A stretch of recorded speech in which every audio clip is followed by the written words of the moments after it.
were included in the peace negotiations is also owing to the active women's grassroots and feminist movements. Thanks to them, the Commission's final report, which was rendered last June, includes the 644-page volume, My Body is the Truth, which pays tribute to the experiences of 10,864 women who were multiply affected by the conflict. The volume, I will go on. As a feminist on the Commission, the gender coordinator of the Colombian Truth Commission said, I quote, Salome Gomez Corrales, as a feminist on the Commission, it was a great opportunity to explain to the whole society how patriarchy, racism, and discrimination fostered, justified, and legitimized violence against women and LGBTIQ+ people. It was her team that convinced the Commission to dedicate a separate chapter to women and LGBTIQ people in the final report.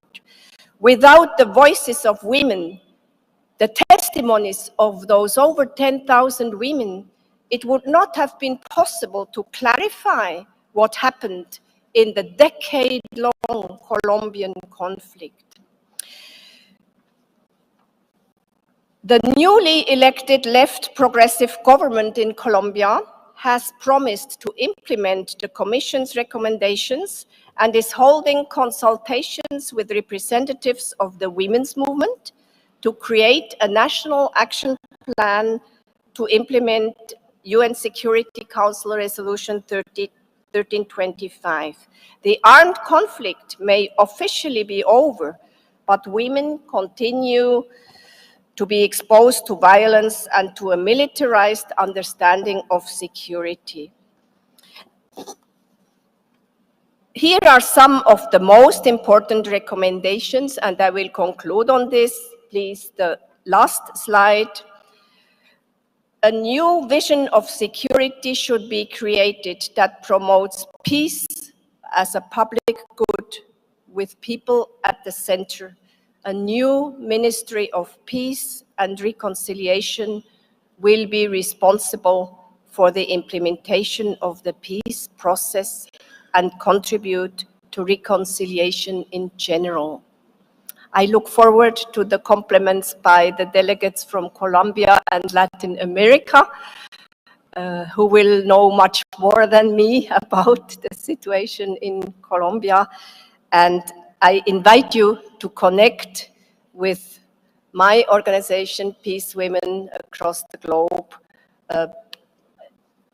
within these Feminists Connecting for Peace. We hold webinars.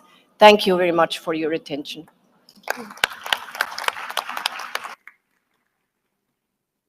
Thank you for the enlightening information, Ms.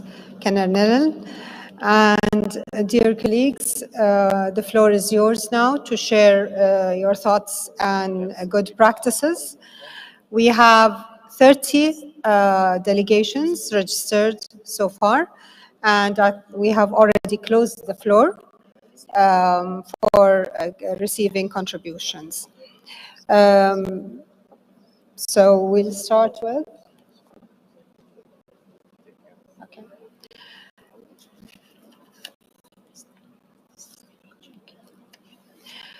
We'll start with Kuwait. And please try to limit your contribution to 2 minutes so that we can be able to accommodate all the delegations that have registered their names. 2 minutes, please. Kuwait. Okay. So Niger.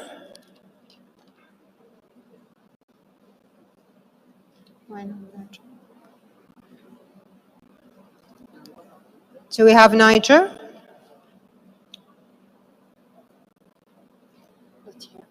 No? Cyprus. Next is Cyprus.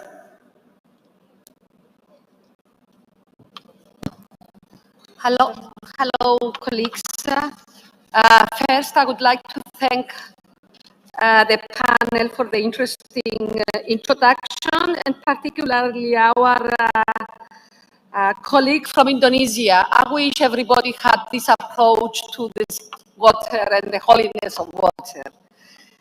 And yes, the world is in crisis, and we've seen this through the pandemic. And we have seen that the crises are never gender neutral. Today, more than ever before, underrepresentation of women in response to crisis and in resilience building is calling for increased women participation and leadership in decision-making process. For sound results, leaving no one behind. Water crisis is a health crisis. Climate change and global warming are intensifying water scarcity. While conflicts are the main cause of hunger in the world, changes in rainfall or temperatures and droughts affect water supply, agriculture, harvests, and livelihoods, thus causing severe rise in global hunger. Recent research confirms that water scarcity and other climate threats have a disproportionately negative effect on women and girls around the world. Moreover, they undermine national and regional peace and security as they lead to forced migration. We have seen, even in my country, a lot of refugees that they leave their countries because of economic problems and poverty. Nevertheless, a robust gender perspective, which would include mechanisms that guarantee women's equal participation and leadership in water governance, climate response, and peace processes, is yet not included in policies and national adaptation strategies. As women parliamentarians, we must engage in a process of evaluation as regards the gender footprint on water insecurity, climate change, and conflict, and demand that women are able to contribute in lawmaking and policymaking in these areas. We need to ensure that measures to prevent, mitigate, and address the effects of water insecurity, climate change, and conflict are all gender responsive and promote the empowerment and the rights of women and girls. Thank you. Thank you. Next, we have Syria. 2 minutes, please. Followed by Egypt.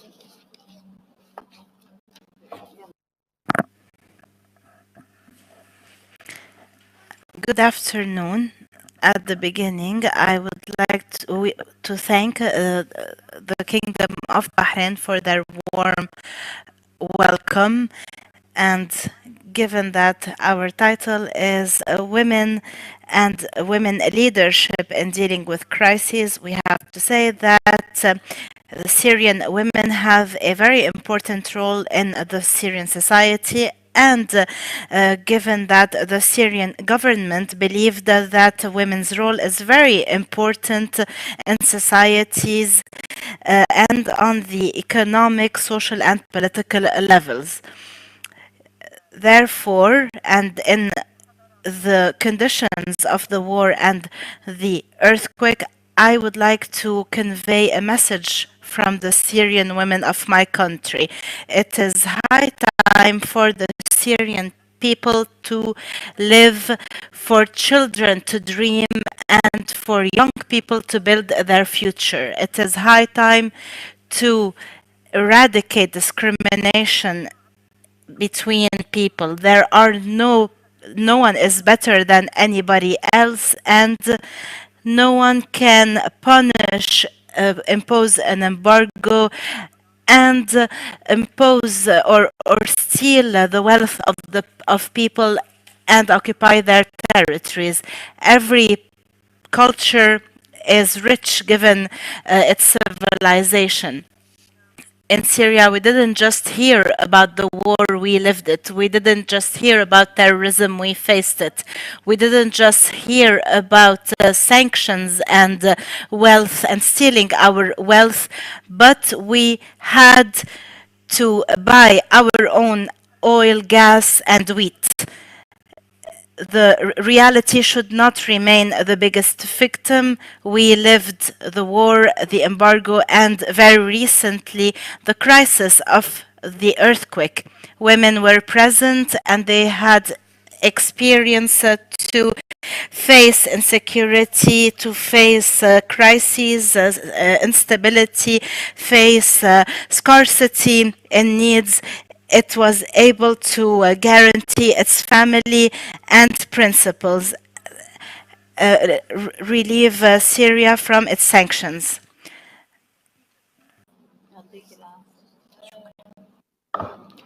شكرا للسيدة الرئيسة، شكرا للمنظمة.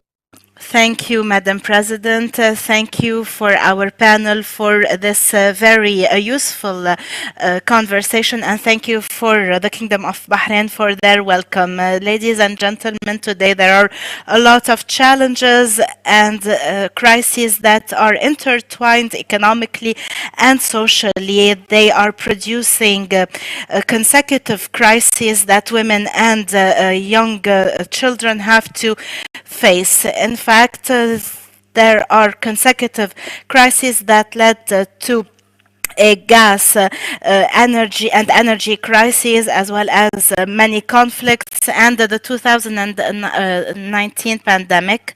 And women and children have faced the biggest, or have assumed the biggest brunt of these crises and conflicts. However, we need to look at them not just as victims, but as engines of change that have a lot of power. We saw their leadership in many places of the world. It is very important to say that the Kigali Declaration of the IPU confirmed that gender parity is very important to face pandemics, crises, and environmental changes. It also confirmed that we need to take into consideration gender equality in parliaments, and that when women take a leadership role in government and parliaments, we see a lot of investment in social justice and in facing poverty. And when women participate in peace negotiations, we achieve more sustainable agreements. However, women only form 1/4 of parliamentarians and only 1/5 of ministers in government. Therefore, it is very important to empower women to face the crises and the conflicts, because they form 50% of the population. Gender equality is very important for sustainable development. Followed by United Arab Emirates.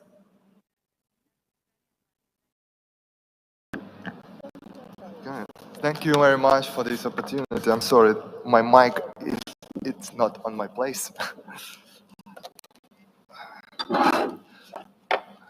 Madam Chair, dear colleagues, I want to express a point of view on the situation from Ukraine.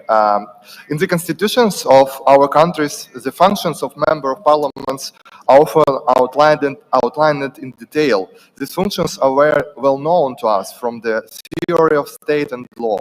However, in extreme conditions, members of parliament must do much more, regardless of their gender, age, position, or professional specialization. When Russia launched a large-scale unprovoked aggression against Ukraine, every male and women MP became a universal figure.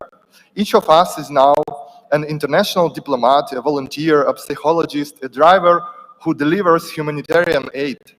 Some of male colleagues take care of the children of Ukrainian refugees who are forced to flee from Russian bombs and tanks, and some of our female colleagues are involved to organizing the reconstruction of houses destroyed by Russia, or working with national security and intelligence bodies. Some colleagues, both men and women, are directly fighting with weapons on the battlefield. Both men and women in our parliament are equally risking their lives while performing their duties. Even we sit under the glass roof of our parliament building during the plenary session.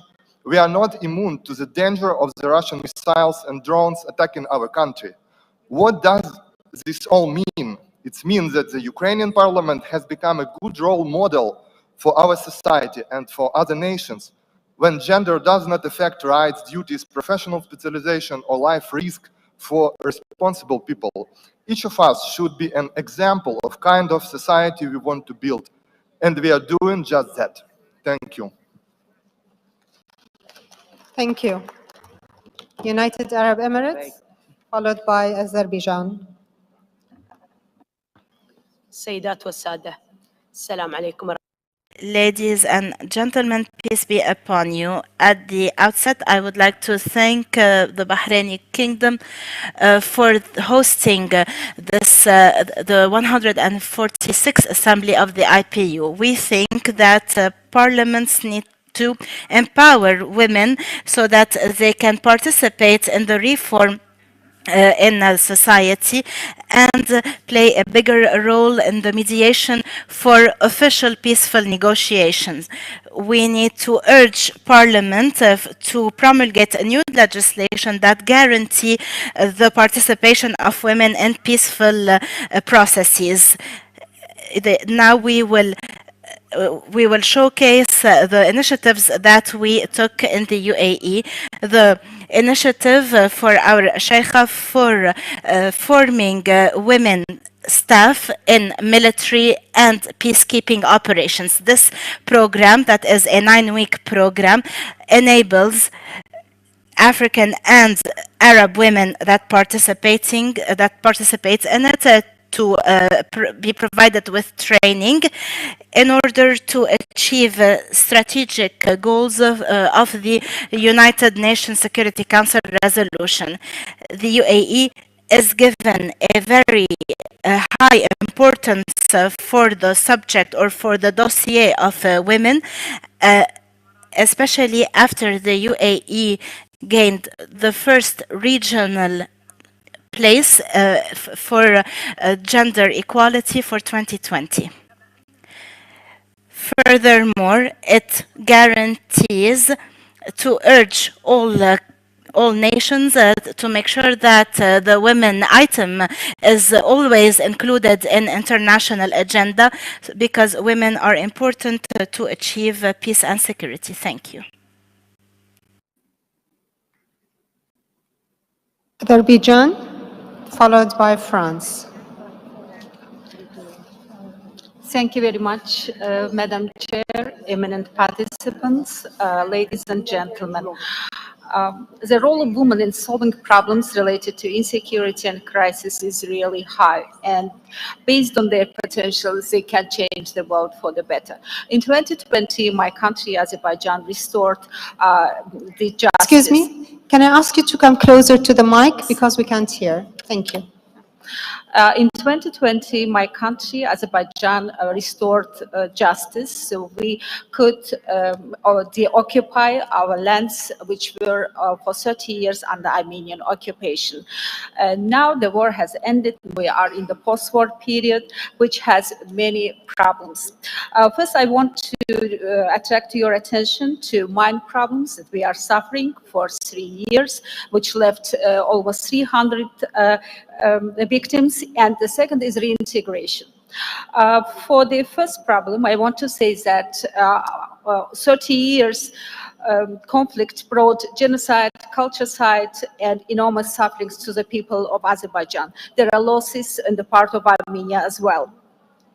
But now we have turned the page of hatred. Now we want to build peace. And we believe that enforcing dialogue between the sides in this crisis situation is the best way out. We believe the parliamentarian can play their role in this process. Encouraging women participation in peace dialogue can bring new impetus and enable us to understand where we are and what we need to do. With special accent of women's role, we can smooth the way to peace deal, which is very critical for now. UN Resolution 1325 can be next but very effective tool in enforcing the women activity.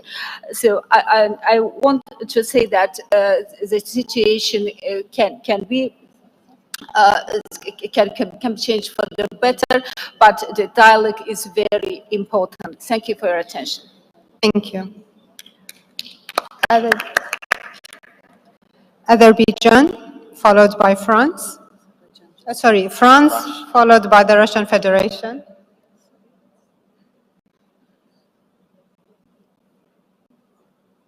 Merci, Madame la Présidente.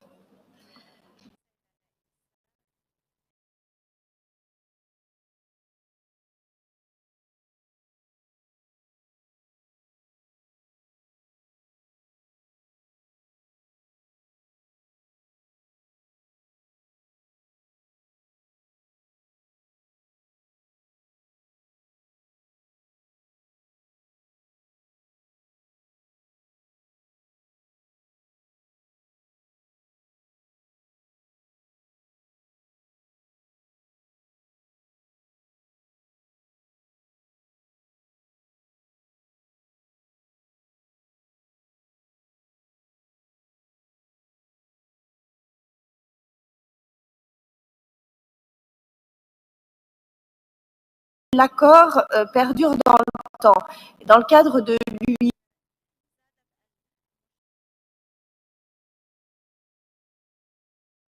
en recommandant par exemple l'adoption de législation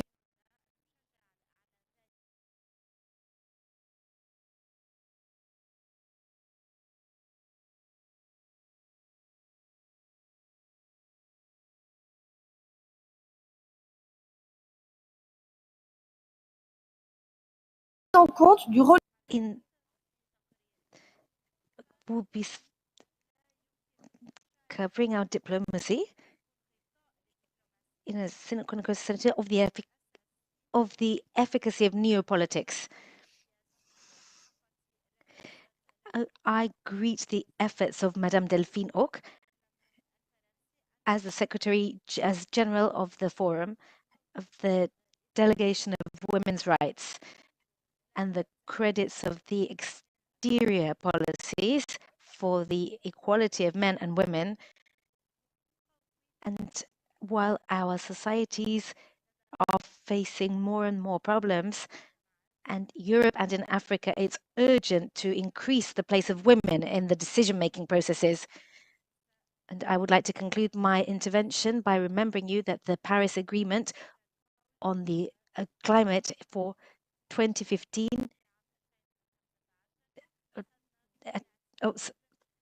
thank you very much. Thank you. We have a Russian Federation, followed by Philippines. Благодарю, госпожа председатель. Уважаемые коллеги, тема нашей встречи. Today we are discussing a very important topic. The world is living in turbulent times, and Russia has been в уставе Организации Объединенных Наций. Против нашей страны введены несправедливые charter, and Russia has been facing restrictions that are designed to suppress and undermine our sovereignty. This has had a negative effect on implementing the UN agenda and on promoting sustainable development. I strongly believe that when we face instability, it is up to women MPs to be constructive in cooperation efforts, in promoting dialogue in the interests of the people. Women have a keen feeling for life and the key values that we stand for. This is our mission, and I believe that the irreparable losses in the conflict in Ukraine, they are suffered by women in the Donbas region and in Russia's neighboring regions. They are the ones who live in the combat zone. They hope that women from around the world will support them. Whenever there are challenges in international dialogue, women MPs can always be efficient in finding common ground. Thank you for your attention. Followed by South Africa. Madam Chairperson, leadership can make or break a nation. And for leaders in parliament like us, there is much we can do to address the gender gap. We know this, but it is worth repeating. The number one thing we need to do is include women in all decision-making levels. When I go around our country, meeting people in the local government, I'm an elected senator in the Philippines, and that means I am elected nationwide. So I go around the country and I meet local government people. I always emphasize the importance of women's voices. Decisions made without their perspective is never good enough. On the budget, in the Philippines, our Magna Carta of Women law requires 5% of the total budget of government agencies are set aside for GAD, the GAD programs and activities. This is a good thing, but this session serves as a reminder for us to review how these budgets are used. How can we use these funds during times of crisis? Also in the Philippines, we have a Senate Committee on Sustainable Development Goals, Innovations, and Futures Thinking. It was my initiative to establish this committee. We are one of the few parliaments in the world that reviews policies and laws with a future thinking lens. To this end, I have been able to include futures thinking research, budget for public universities. They are tasked to conduct research precisely on topics that affect women, like food security, access to clean water, climate change, and more. The importance of studying these issues from a gender perspective cannot be overlooked. Also, both at the committee level and on the floor, my team seeks to look at all legislation from both a gender perspective and sustainability. Meanwhile, I will continue to listen intently to the debates. I will take home a wealth of information from the wonderful women who have participated here today and to our resource persons. Thank you very much to all. Thank you. We have South Africa, followed by Thailand. Madam Chairperson, today's debate reminds us that we need more women at the table to build more inclusive and equitable societies during these trying times. Research shows that societies prosper when more women participate as community leaders, workers, policymakers, and implementers. For example, during the pandemic, the consistent message has been that female leaders outperform their male counterparts in crisis response, particularly due to a compassionate approach. The UNDP UN Women COVID-19 Global Gender Tracker showed that governments with higher women's representation in parliaments adopted a higher number of gender-sensitive policy measures in response to the pandemic. This does suggest that the presence of more women in parliaments and the executive may positively contribute to more balanced, gender-sensitive, environmentally considerate policies. It is therefore important for us to break the cycles of underrepresentation, hunger, abuse, exploitation, and negligence by investing in and prioritizing women's and girl child's rights. It starts by empowering and educating our women and girls. UNESCO research shows that for every year of primary school a girl completes, her wages later in life go up by 20%. For every year of secondary school, by 25%. We must also ensure that no child sits in a classroom hungry by providing school meal programs. In South Africa, our national school program provides over 9 million learners with nutritious meals every day at school. The lack of legal protection in our countries continues to enable everything from gender-based violence to discrimination. As parliamentarians, our main task is to ensure that a comprehensive domestic legislative framework is accompanied by appropriate resources and awareness programs in place to not only end impunity, but to send a strong message that violence against women is not acceptable. In South Africa, we are committed to ridding our society of gender-based violence and femicide which remain pervasive violations in our country. Thank you. Thank you. We have Thailand, followed by Mexico. Madam Chair, dear colleagues, women have an important role in decision-making in their household and chores. Many resources in our daily life, such as fresh water, firewood, food, are fallen onto women's shoulders to collect and cook for their family members' self-consumption.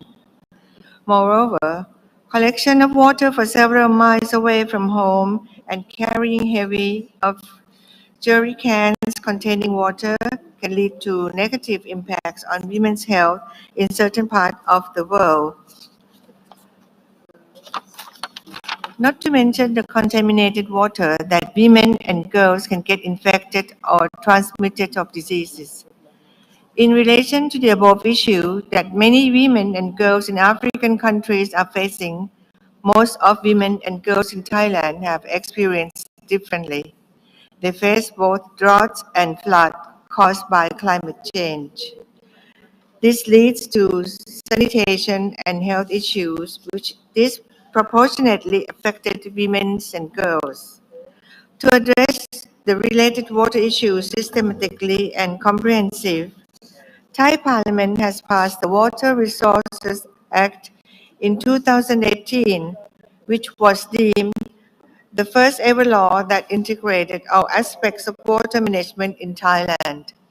According to the Act, the Office of the National Water Resources serves as a national focal point on water resources management and strategic planning in case of both droughts and flood. A new department dedicated to climate change affairs is being established under the Ministry of Natural Resources and Environment. Thank you, Madam Chair. Thank you.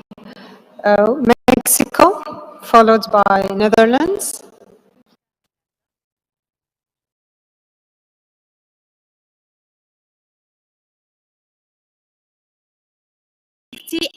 %, less than men globally.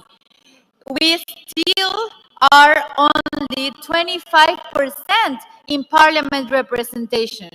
We still have the worldwide numbers experience physical and sexual violence in our lifetime. But in the other hand, we have great examples as France talking about the gender parity law, talking about Australia, about the workplace gender equality law. Ireland has talked about the Gender Recognition Act, the UK about the domestic abuse, New Zealand, the paid parental leave law, Germany, Spain, Turkey, for example, the Act of the Prevention and Elimination of Violence Against Women, Norway about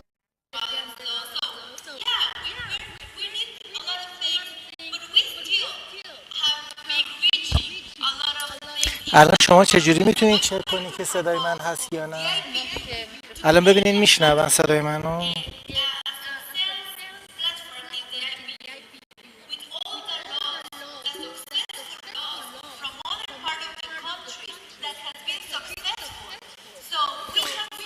شما صدای منو میشنوین الان توی گوشی؟ میشنوین صدای منو؟ نه؟ من اینو فعالش کردم. ببین صدای منم داره میاد. نگاه.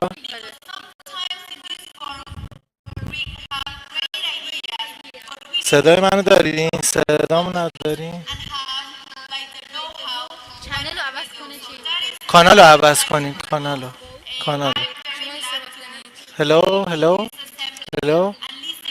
هلو صدای منو دارین؟ صدای من هست؟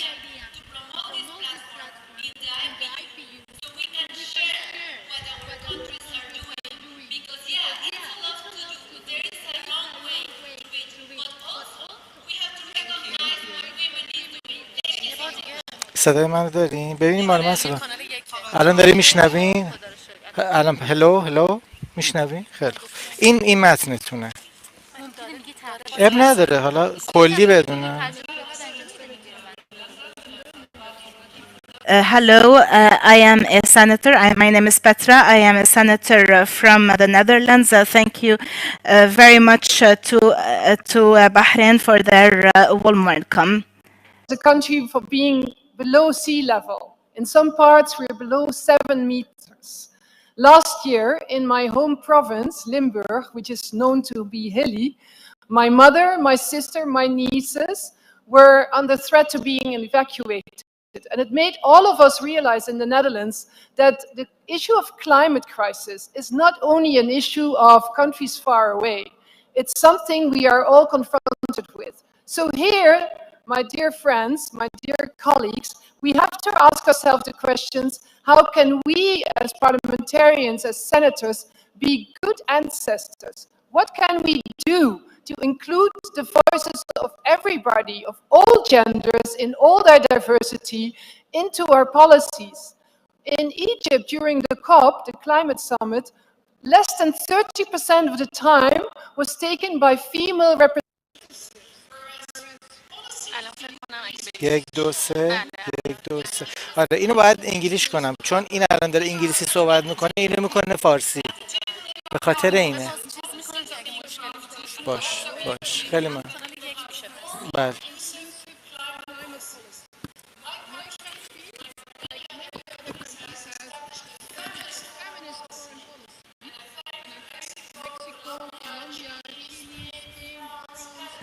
to be on board, because feminist foreign policy will enable also us parliamentarians to be more inclusive.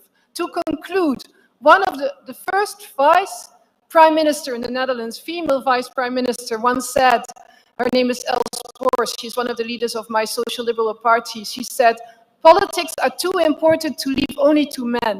I would say climate justice is too important to only leave it to men, but we need them on board. Thank you. Thank you. Canada, followed by Romania. Thank you. Colleagues, I would like to begin by thanking the forum for organizing such a timely discussion and the panelists for their insights. The nexus of climate change and water scarcity is devastating livelihoods, driving displacement, widening economic and gender inequalities, and undermining sustainable development. Of the 28 million people who are estimated to have been displaced in 2021, 23.7 million were displaced due to climate-related disasters. The United Nations reports that most of these displaced people were women and children. Climate change has significant impacts on the availability of fresh water, and limited access to water affects women's overall health. It also impacts agricultural production and the care of livestock, and the increase in the overall amount of labor that is expended to collect, store, and protect and distribute water. We have also seen that climate change impacts girls' educations, as girls are the first to drop out of school to help with chores at home. Despite being unduly affected by climate change and its effects, including on water scarcity, women's full participation in crisis response and resilience building remains limited. We need to have women at the decision-making table, and women's voices need to be amplified and heard. It is well documented that women's perspectives contribute to a broader understanding of causes and consequences of conflict and can strengthen the legitimacy of the peace processes. Evidence also suggests the involvement of women in crisis responses and resilience building contributes to sustainable peace. The gendered implication of water scarcity is a global challenge, and interparliamentary cooperation has a vital role to play in making meaningful improvements in women's representation in policy making and decision making as they relate to tackling climate change and its impacts. For example, we can, indeed we must, identify gender-sensitive strategies to respond to the environmental and humanitarian crisis caused by climate change. Thank you. Romania, Madam by President, Mozambique. dear colleagues, I very much appreciate the choice of this subject on the agenda. There are so many examples around us of women leadership in conflict and post-conflict societies during economic crisis or in communities severely impacted by climate change. More than a year has passed since Russia's military aggression against Ukraine. My country has played and continues to play an important role in providing support to Ukraine and to the more than 3 million Ukrainian refugees who entered our territory. And I would like to mention in this context that the task of strategically coordinated Romania's national response to this refugees crisis, a response that involves emergency assistance as well as protection, inclusion, and social cohesion measures, was entrusted to a woman holding the position of state councillor in the Romanian government. I'm sure that each of us could give similar examples of women leading successful responses to crises of all kinds. If this is true, let us make these women leaders better known. Let us showcase their stories, their successes, and their hardships they have overcome. From a different perspective, the ongoing war in Ukraine has demonstrated again and again that women are not only victims during the conflict. They are also at the helm of the political, military, and humanitarian responses. I'm thinking of our colleagues from the Supreme Rada who have continued to perform their duties with courage and determination despite the atrocities surrounding them. I'm thinking of the brave Ukrainian women soldiers and the brave Ukrainian mothers protecting their children from the Russian army and threats. So let me express our full solidarity with the Ukrainian women and with all the women in conflict situations throughout the world. Mozambique, followed by Ireland.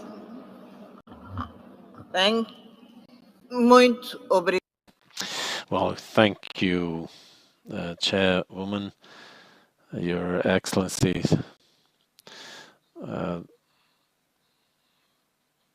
The climate events and the climate changes affect mostly women, demanding more leadership in view to find sustainable solutions to these challenges. As parliamentarians, we need to find holistic solutions which allow us to transform them into national policies which have an impact in fighting the violation of human rights of women, fighting against impunity, in promotion social justice, gender equity, and respect for dignity, women dignity. In Mozambique, our parliament has adopted legislation, namely the family law, another law about forced marriages, and these laws have been adopted in order to guarantee the respect for women. In my country, the majority of the population lives in rural areas, where girls and women dedicate most of their time developing family agriculture, traveling long distances in search of water and wood fuel for domestic consumption. The performance of these activities means that from an early age, women and girls have no access to formal education, no access to opportunities to self-sufficiency, which compromises their present as well as their future.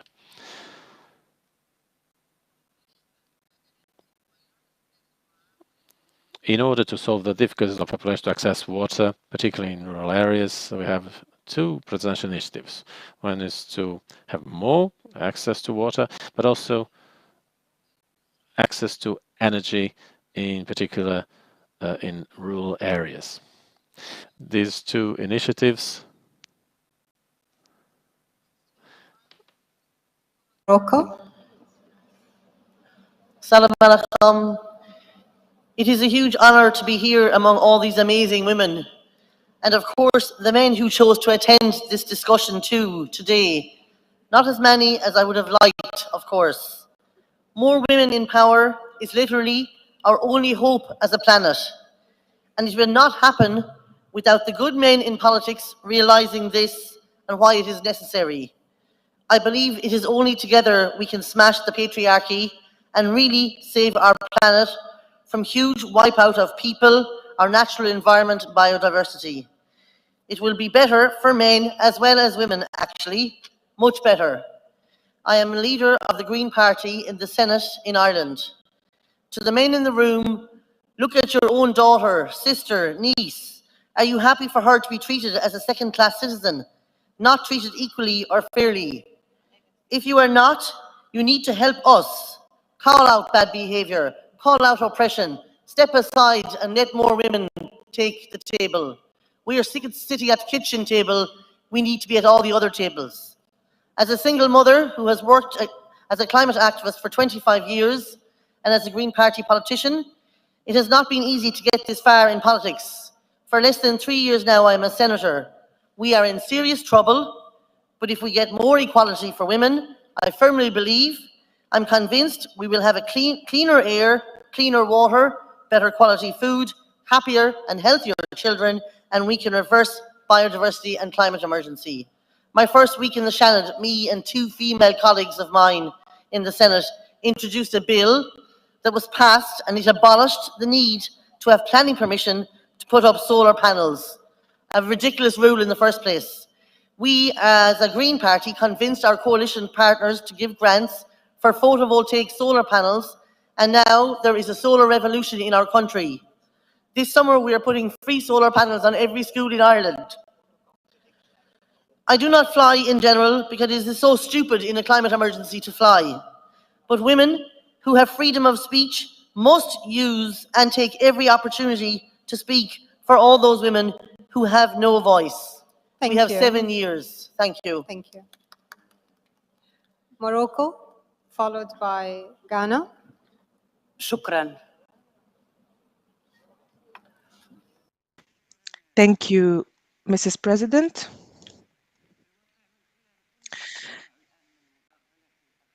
Based on all the speakers, on what all the speakers says, women are the biggest victims of crises, wars, pandemics, climate catastrophes, and water scarcity. However, today, if we work together as female and male parliamentarians and as governments, we can turn these women from victims, transform them from victims to activists by participating in all decision-making processes, economic, political, cultural, environmental, water-related decisions, etc. We should include women in all decision-making processes so they don't remain victims.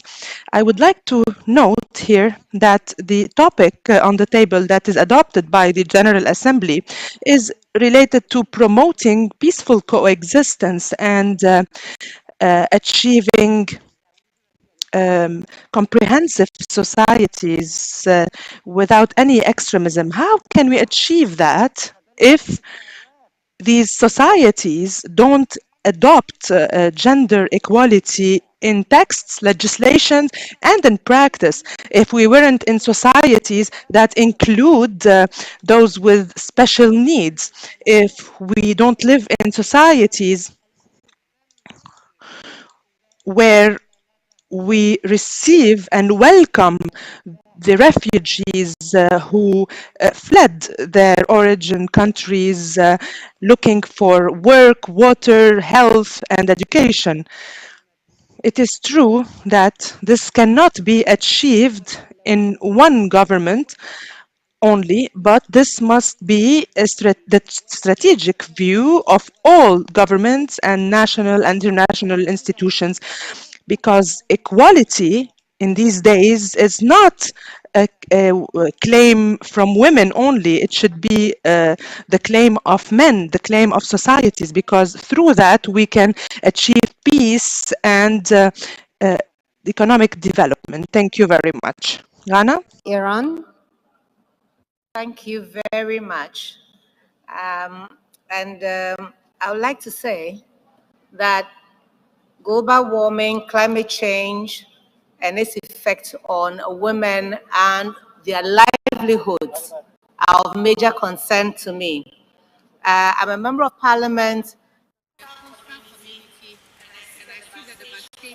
یک دو سه یک دو سه باش من دیگه تنظیم میشم.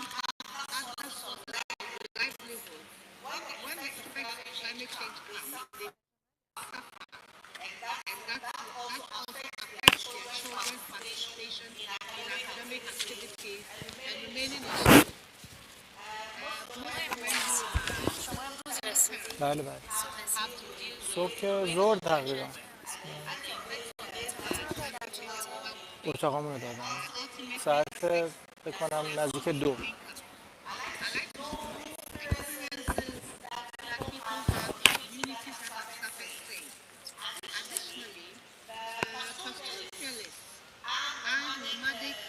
As per principle 50 of the Iranian Constitution,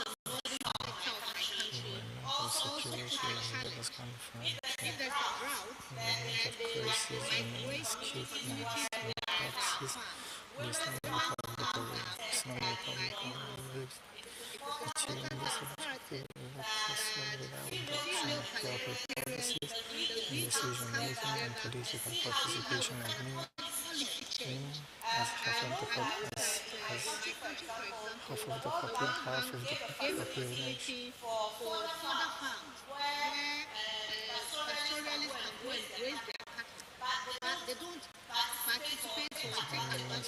Don't want to pay. And by so doing, they affect other people's farms, and this can create conflicts.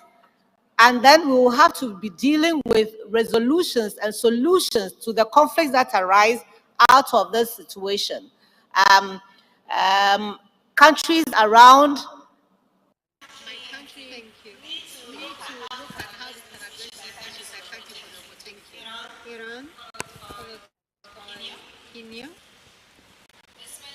In the name of God, as per Principle 50 of the Iranian Constitution, environmental security as well as confronting environmental crises remain as key plans and policies of the Islamic Republic of Iran.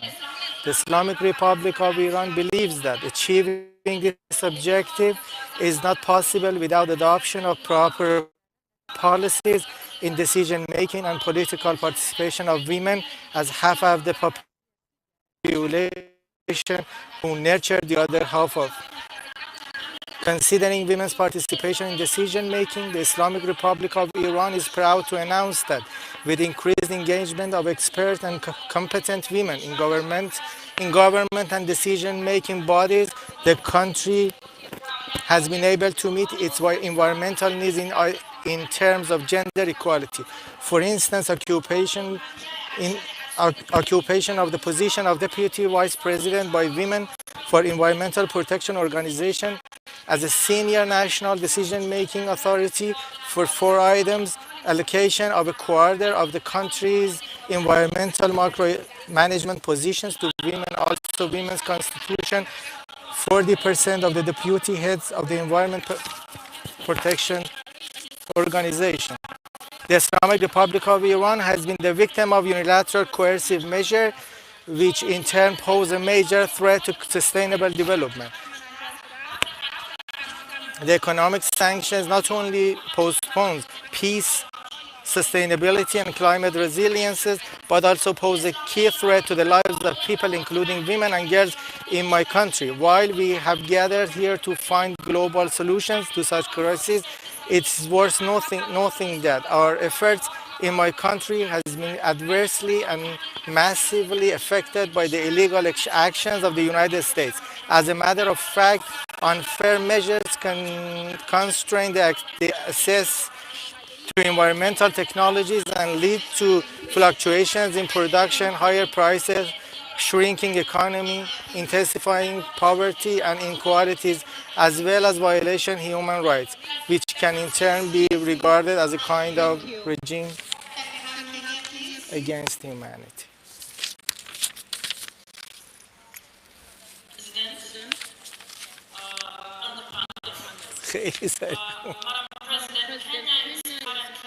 Going a drought crisis within its arid and semi-arid areas, which has resulted into the death of livestock as well as malnutrition and starvation for most of the population.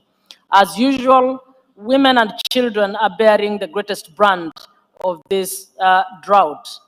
Madam President, the Kenyan government has put in place numerous laws to ensure that the country is in a position to fight climate change. Some of these include the implementation of Climate Change Act 2016, the Forest Conservation and Management Act 2016, energy efficiency regulations, and the creation of a national climate change action plan. Kenya also has introduced a ban on single-use plastic bags, which came into effect in 2017. Furthermore, Kenya has implemented the Kenya National Adaptation Plan 2015 to 2030 to enhance synergies between adaptation and mitigation actions in order to attain a low-carbon climate resilient economy. This notwithstanding, there are many challenges that we have faced in Kenya. These include limited funding, limited public awareness, limited access to technology that is assistive, limited insufficient data and research on this matter, and very important, insufficient research on the link between the impact of climate change on the lives of women and the consequent impacts on livelihoods in society as a whole, given that women are the de facto social security system, not just in Kenya, but in Africa. This particular challenge further creates another gap in recognizing that women must be placed at the center of all the strategies to reverse the negative impacts of climate change. Madam President, as members of parliament and senators, we have formed a climate change caucus to play our part, including initiating policy and legislative actions and amendments to improve the quality of programs that Kenya adopts. Thank you. We have Zambia, followed by Botswana. Thank you, Madam Chairperson. The adverse effects of climate change bring about undesirable outcomes, especially for women and young girls in our country. Water scarcity forces them to move long distances to fetch for water, and sometimes these women and girls are attacked, raped, in some instances killed. The Zambian parliament has utilized its legislative oversight, budgetary and representative function to contribute to the country's achievement of net zero emissions. However, one of the major causes of climate change in our country is deforestation caused by cutting down of trees as a source of energy in our country, in the communities that have no access to the main grid and other alternative sources of energy. This has caused internal displacement of our people, both the local and the refugees. As you know, Zambia is the home for most refugees in Africa. However, under the office of Madam Speaker, she launched the tree planting initiative in one of the constituencies. The initiative is being rolled out to all the 156 constituencies in our country. It emanated from a resolution which was adopted by the 144th IPU Assembly, which recognized the urgent need to address the climate crisis by coming up with strategies to mitigate the impacts of climate change in respective countries. At institutional level, the National Assembly of Zambia has continued to implement and support innovative practices, operations aimed at reducing gas emissions within the institution. These include the following: implementing the e-parliament concept, where the institution is promoting the use of information and communication technologies in its operations. This has involved transmitting documents electronically instead of printing. An example is the daily order paper, which is posted on the website and sent via email and WhatsApp to stakeholders, including government departments and parliamentary staff, and partnered with Zambia paper mills to collect waste paper for recycling. I submit, Madam Chairperson. Thank you. We have Botswana, followed by Uganda. Thank you, Madam Chair. Let me thank the panel for the informative discussion and just share a little bit of Botswana's experience in terms of the effects of climate change on women and girls. 2019, we carried out a study to assess implications of changing climate, particularly with regards to frequent drought on women and men, current roles in households, access to and control of resources, as well as the ability to make decisions in the households and communities within the project sites. Madam Chair, the study revealed that women are more vulnerable to climate change as a result of their gender roles, which are highly focused on looking after children and other family members, while they depend solely on the subsistent agriculture to meet their family needs. Madam Chair, frequent droughts have led to poor crop harvest, which in turn have led to food insecurity and high reliance on Ipelering, which is our government social safety net program. The patriarchal nature of Botswana society has led to restrictions on women's ability to influence decision making.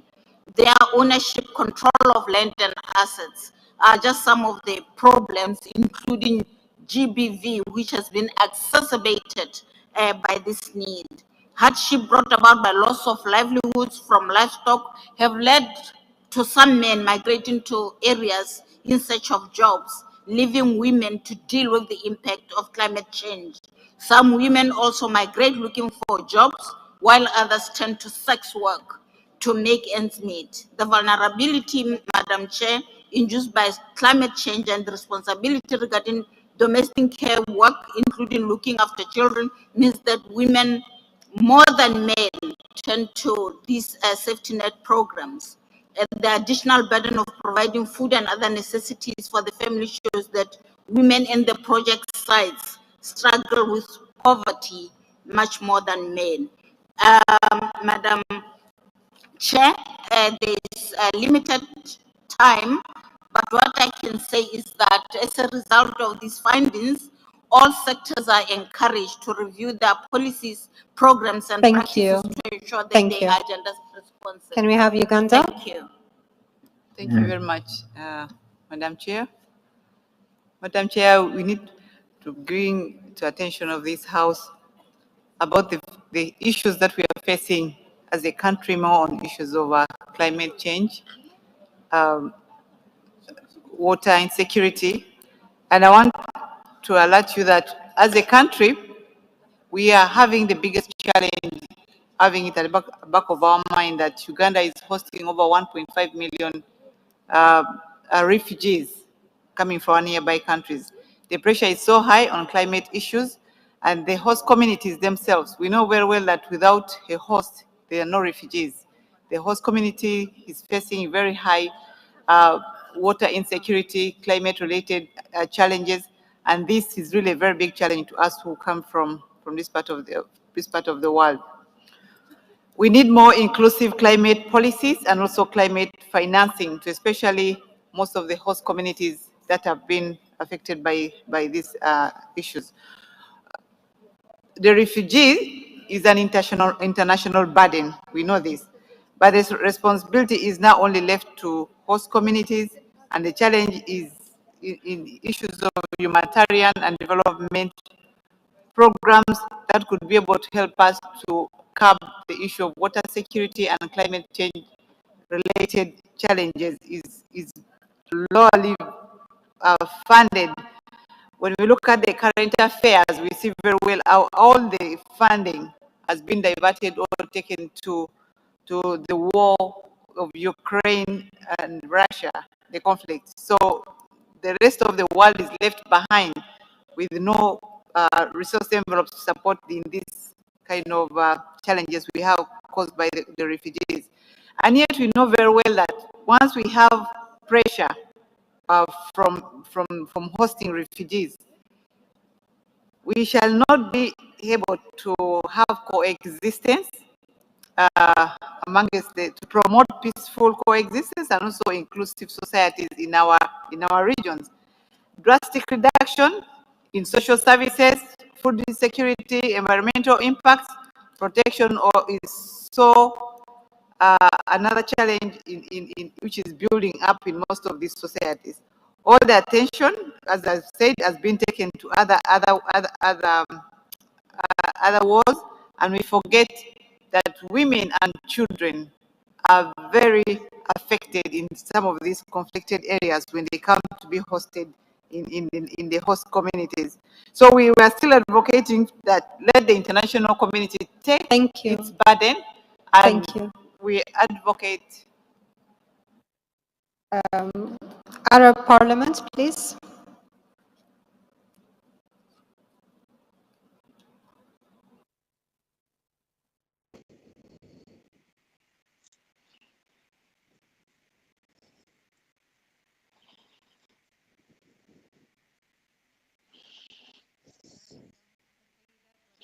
Ladies and gentlemen, it is my pleasure to start by expressing my pleasure of representing the Arab Parliament in the 35th session of the Forum of Women Parliamentarians, tackling a very important topic and the role of women parliamentarians in promoting gender equality when drafting policies and legislations related to water security, climate change, and sustainable peace. While the world is going through several crises, challenges, and natural disasters, we need to look in depth at the effect of these crises on gender equality. Despite a lot of achievements and successes that have been achieved in gender equality in a lot of fields and sectors, there are still challenges and problems in relation to response plans to respond to crises and emergencies. These plans are not always gender sensitive, and they often lack a real solution, especially looking at the role of women and how much they can help. In this context, we should acknowledge that women are the most affected by the challenges of the current era, mainly climate change, water insecurity, crises, and ongoing wars. They are also facing difficulties adapting to these challenges. In this context, it is noteworthy that 80% of climate refugees or migrants are women based on the UN estimates of 2022. Ladies and gentlemen, For maternal, newborn, and child health. Good afternoon, everybody. As the largest alliance for women's, children's, and adolescent health, we want to bring attention to the fact that has already been stated that climate change is not gender neutral. It's already making worse the vulnerability of women and girls across the world, specifically in relation to health and well-being issues. But despite the impact borne by women, children, and adolescents, women, children, and adolescent health issues are not being integrated in climate policies which lack gender and youth-targeted approaches. For example, UNFPA analysis have shown that out of 50 climate plans or nationally determined contributions, only 6 made direct reference to sexual reproductive health and rights. Many aspects of sexual reproductive health and rights are also superficially referenced in climate policies, including gender equality and participation. Few countries have more substantive and concrete gender components in nationally determined plans and contributions in national adaptation plans. What we would like to urge women parliamentarians is to help ensure that women, children, and adolescent health and well-being issues are prioritized in climate responses in the following ways. One is prioritize climate financing targeted to health and well-being for women, children, and adolescents. Increase investments in climate change and other sectors that address the social and environmental determinants of health and economic well-being that we've heard, and reduce the vulnerability that women, children, and adolescents face as a result of climate-related risks. This includes developing gender and youth-sensitive commitments and investments in multiple sectors, as has already been stated, such as education, health, water, sanitation, food insecurity. Adopt intersectional approaches that recognize multiple forms of discrimination to women, children, and adolescents, including in relation to gender and sexuality, to ensure just adaptations and resilient communities. Conduct vulnerability adaptation assessments at the population level, specifically with respect to the needs of women, children, newborn, and adolescents. Next, define targets to build climate resilient health systems and infrastructure, including integrated monitoring systems with targeted public health messaging. Thank you. Thank you. Finally, we have World Health Organization. Thank you. Can you hear me? Okay. So, the World Health Organization was heartened by last year's IPU Kigali Declaration, when parliamentarians committed to stepping up our action for gender equality. But we know that there is a huge amount of work to be done. Despite progress made on several aspects of women's health and rights, gender equality disparities remain. This hampers everyone's right to health. Conflict and nationalistic policies tend to breed patriarchy and pronatalism, increase gender inequalities, and lack of women's bodily autonomy. Gender power relations and gender norms and stereotypes affect women's and men's exposure to vulnerability to certain health risks, their health-seeking behavior, the ability to access health services, and the way that health systems respond to their health needs. The slow progress is an outcome of lack of political will and action, insufficient funding, restrictive laws and policies, harmful gender norms and health systems constraints, including insufficient integration of comprehensive sexual, reproductive, maternal, newborn, child, and adolescent health in national health systems. And women and girls are disproportionately, throughout their lives, affected by water scarcity, climate change, and conflicts, including through additional barriers in access to sexual and reproductive health and services, inadequate hygiene and sanitation facilities, together with harmful gender norms and practices surrounding menstruation, increased risk of abuse and gender-based violence, increased vulnerability to ill health and death during pregnancy and childbirth and for newborns, and barriers to education, working, and overall living in peace and dignity. WHO has been established to advance the right of every human being without distinction of any kind to the enjoyment of the highest attainable standard of physical and mental health, as well as social well-being. We recognize the power of partnership with parliamentarians as we work to move scientific evidence into policy based on common goals to advance gender equality and health for all. We are committed to working with you to prioritize gender equality and the empowerment of women, human rights, and equity, and to ensure a constant focus on leaving no one behind.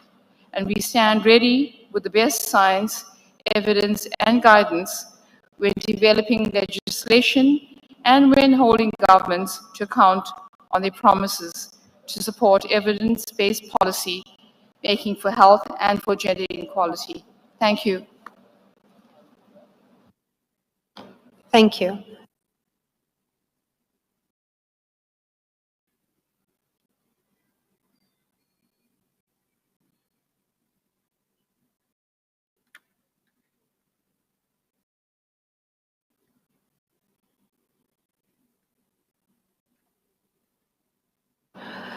Thank you all for your valuable inputs. I have a request now from Ukraine to reply to the Russian Federation's contribution. You have 1 minute, please. Yeah, thank you very much. I want to remind us that IPU already adopted 2 resolutions in which we condemned Russian aggression and calling to restore territorial integrity of Ukraine, calling to withdraw the military forces of Russia from Ukraine. And I call to respect all of us, each of us respect the resolutions of IPU, the decisions of IPU, and don't turn our honorable meeting to the episode of George Orwell dystopia with their lies. Thank you.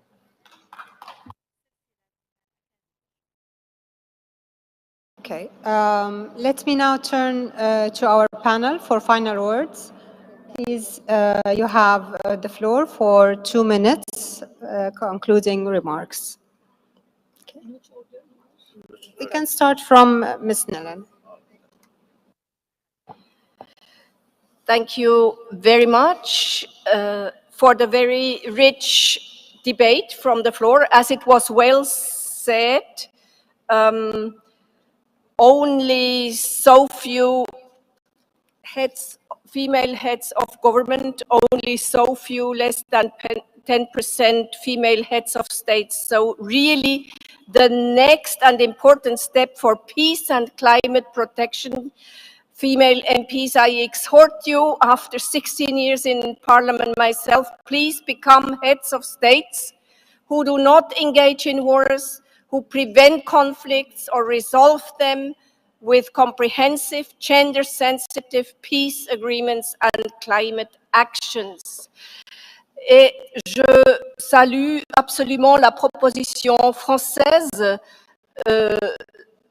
d'inviter l'UIP, plus invite the IUP and women parliamentarians of the IUP to develop a project of resolution for feminine diplomacy, feminist diplomacy, and a peace culture.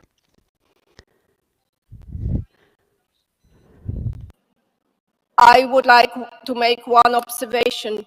Less than 1 year ago, we saw negotiation table in Istanbul with 100% men representation as well from the Ukraine side as from the side of Russian Federation.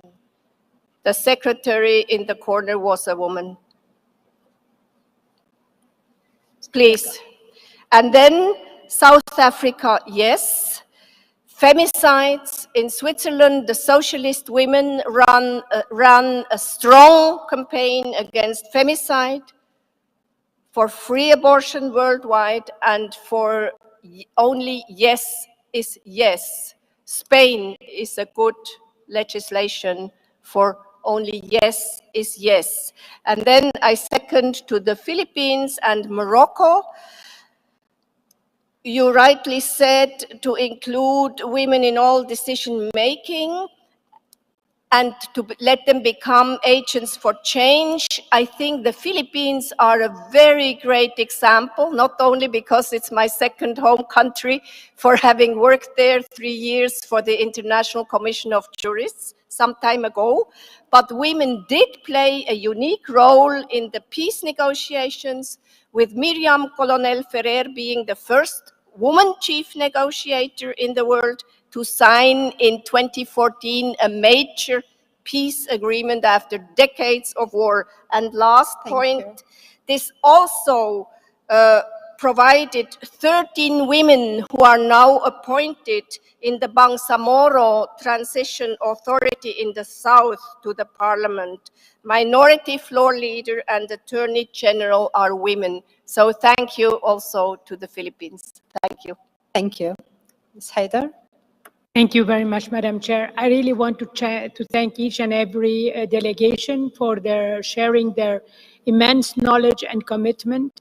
And I want to speak more also as an individual, as a person coming from a very war-torn society that is Lebanon, that is very keen to say, don't ever opt for amnesia, always work on dealing with the past. You will never be able to get out of conflict if you choose amnesia. Unfortunately, my country is an example that has chosen amnesia and therefore is always relapsing into conflict. I wanted also to make a small comment on the issue of definitely we should not be perpetuating the image that we are victim. As I said clearly, women are not inherently vulnerable. You have such a potential, you are an illustration of this power. The most important thing is not to give up, is to create more solidarity among networks, is to be aware of good practices, is to exchange more. And I can tell you that all what I've learned about here, I hope also that we can make use of it within the CEDAW committee. I see very much the complementarity of the work done by this forum for IPU and our work in the committee, because we interact regularly with each country of yours. So your role as parliamentarian, your oversight role on your country's implementation of international convention and agreement is very important to us. It's not just that you put out the legislative framework, it's that you monitor the implementation and how these are respected within your country. And the last point on 1325, let's not forget that there are about more than a dozen of other resolutions equally important, even much more detailed, that are really a tool for implementation for all of you here who are concerned with this issue. And I think we are all concerned. And thanks again to IPU, thanks to Bahrain. It was great sharing this afternoon with all of you. Thank you. Mr. Kutu?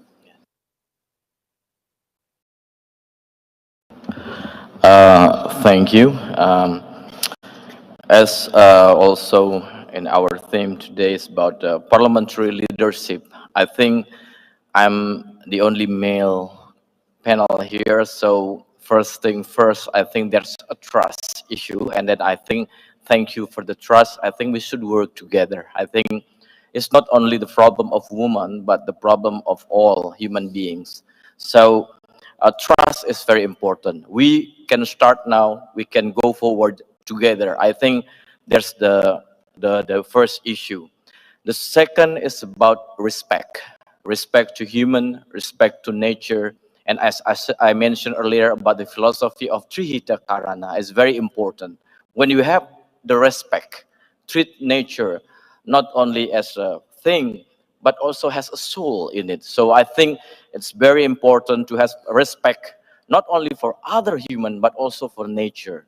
And also, you know, that we have to be blessed, and also for sure we have been blessed with our Creator, and that's very important.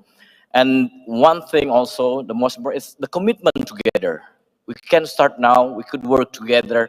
I think I'm very lucky here. If I'm not being trusted by all the women, probably I will not be here. But let me assure from me that I think we should work together, male and female. I mean, to find peace, to achieve sustainable peace, to preserve water, food, and also energy. I think is very important.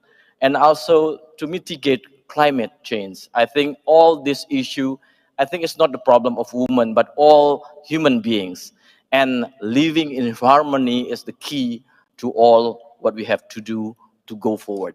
I think unity in diversity, its richness, and harmony is very important to work together to the future. Thank you. you. Thank you. Madam Speaker. Thank you very much, Madam Chair, colleagues, and the audience. It has been a wonderful experience being in this panel, and thank you all for all your interventions. I think it has been a very important forum for us to discuss the issues affecting women and girls in the context of the climate change and other disasters. Listening to most of the speakers, I think a lot has been done in terms of policies and legal framework to address the issues that are on the table today. And I think the problem we have is the implementation of these legal provisions and the policies, and also the issue of funding to implement some of the national action plans related to climate change management and mitigation of the impact, especially on girls and women.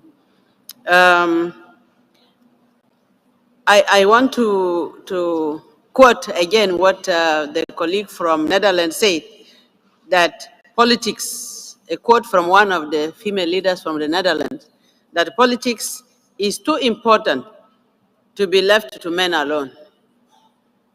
Therefore, women and men should participate in politics, because politics is where decisions are made, it is where resources are distributed. Therefore, the presence of women in politics is very important. And that is the very strong message, a good lesson that I've learned and I've heard from one of the female leaders. I would like also to congratulate the 6 countries that have achieved gender parity, 50-50 or slightly above 50, like Rwanda. I can see we are still far behind. Most of the countries are still far behind, but I believe one day we'll get there. And we need to be consistent with our common and collective voices to ensure that we reach gender parity. No matter how long it takes, we will get there. Thank you very much. Let's remain committed and be in solidarity with each other and learn the good lessons and experiences from each other. Thank you. Thank you. Mrs. Triggs. Well, thank you very much, and thank you all. It's been a great privilege for me to be here to listen to your approaches and understanding of the plight of women as a consequence of climate change, lack of access to water, conflict. And listening to you, I've learned a lot, but I'm also very aware of the need of the energy that's in the room, the information and the goodwill to try to find solutions. And I think that it would be very important to come away from this meeting with some action plans, for some ideas to take all this energy and do something with it that's going to achieve the outcomes. And it's obviously not for me to tell the IPU quite how they would go about this, but I think that the key point that most of you have made is that members of parliament, when they have that position of influence and power, can be very effective in changing laws and developing policies. The more women in those positions, of course, the better it's going to be. But we already have a lot of rather marvelous women in these positions. Let us see what IPU can do through its leadership, working with other organizations, including my own and the UN, and to see if we can get an action plan on this issue that could take things forward, to take us to some solutions. I completely agree with my colleague, the speaker from South Sudan. This is the time for implementation. We have the laws, we have the policies in many cases, but we have not been able to give realistic action to the role of women in responding to climate change or preparing for it. I do have a question, and I'll try and pursue it outside, but one of the things that I spoke about earlier is the importance of financial mechanisms to ensure that women are able to achieve livelihoods, to protect themselves, to be engaged more meaningfully in society, and to be self-sufficient. But one of you has mentioned that it was difficult for access to the World Bank funding. And I would really like to explore that, because I do think that one of the ways forward is to be better engaged with the international financial mechanisms. And if that's not working, and women in the poorer segments are not able to have access to it, then it's time we spoke to the World Bank and the regional banks to make sure that they have got access to that funding. So thank you all. I really think it's been a privilege, and I very much look forward to seeing what we can do from here. Thank you. Thank you very much, dear panelists and colleagues, for all your contributions. I believe that we will leave this forum with a wealth of new ideas of what we can do in our respective countries with regard to the climate change and all its effects on us all. Thank you so much. Thank you. Thank you. You did It was a pleasure. Great job. Thank you. Thank you.